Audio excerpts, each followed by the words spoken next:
You're more than 3.5 kilometers above the Earth, and there's no turning back now.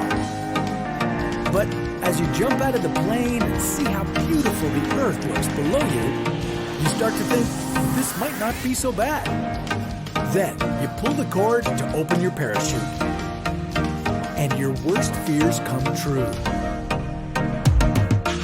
There's no parachute coming out, and now you're plummeting towards the ground at about 200 kilometers per hour. You've only got a minute before you hit the ground. Is there anything you can do to save yourself? Here's how to survive a fall without a parachute.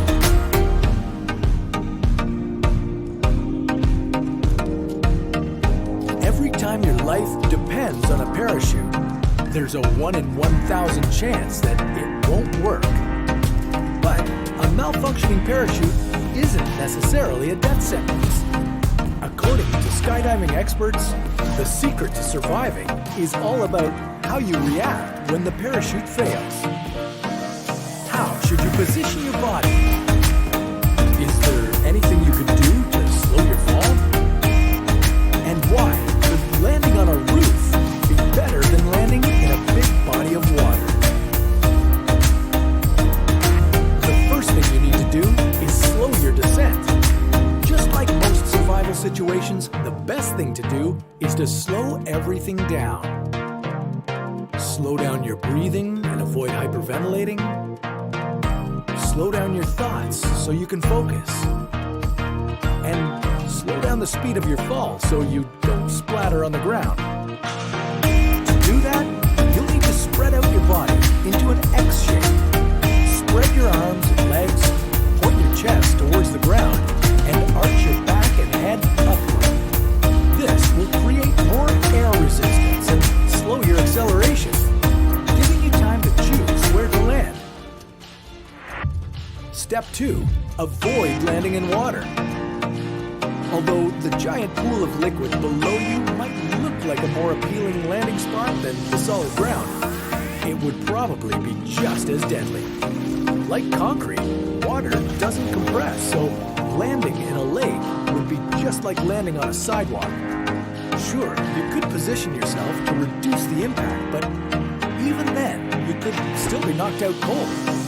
And being unconscious underwater does not help you survive, so let's find somewhere better. Step 3. Direct yourself to a better landing spot. To move sideways through the air, away from the water and towards a safer target, you'll need to use a skydiving technique called tracking. Bring your arms and legs in against your body to steer it as you fall. Your 3 best options for landing spots would be a swamp, snow, or trees, because they would all extend your deceleration time and help you slow down. For instance, if you were to land on solid ground, your body would decelerate from its falling speed of 200 kilometers per hour to 0 kilometers per hour in half a second, hitting you with enough G-force to kill you instantly. But if you were to land somewhere that provides more cushioning, you could extend that deceleration by a couple of seconds, which would significantly reduce the G-force and give you a better chance of surviving. If you can't see a swamp, snow, or trees anywhere nearby, then your next best option would be to look for something big to break your fall, like a rooftop or a bus. These structures are not very strong, so when you hit them, they'll break and absorb some of the energy of your fall. Step 4. Land on your feet. So now it's the moment of truth. You've chosen your target landing spot, and now you're going to hit it. The best way to do this would be to point your toes toward the ground and land on the balls of your feet. I know what you're thinking. That sounds painful, and you're right, it will be. But the idea is that your body will have more time to slow down if you land feet first. The long bones in your legs will absorb a large amount of the impact energy before they fracture. Essentially, you'll be sacrificing your legs to protect the rest of your body. Step 5. Cover your head.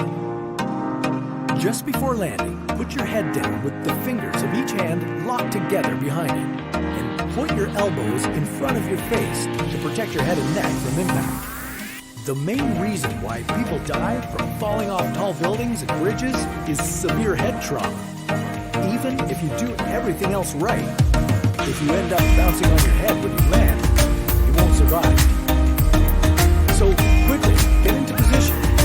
That should be all you need to know.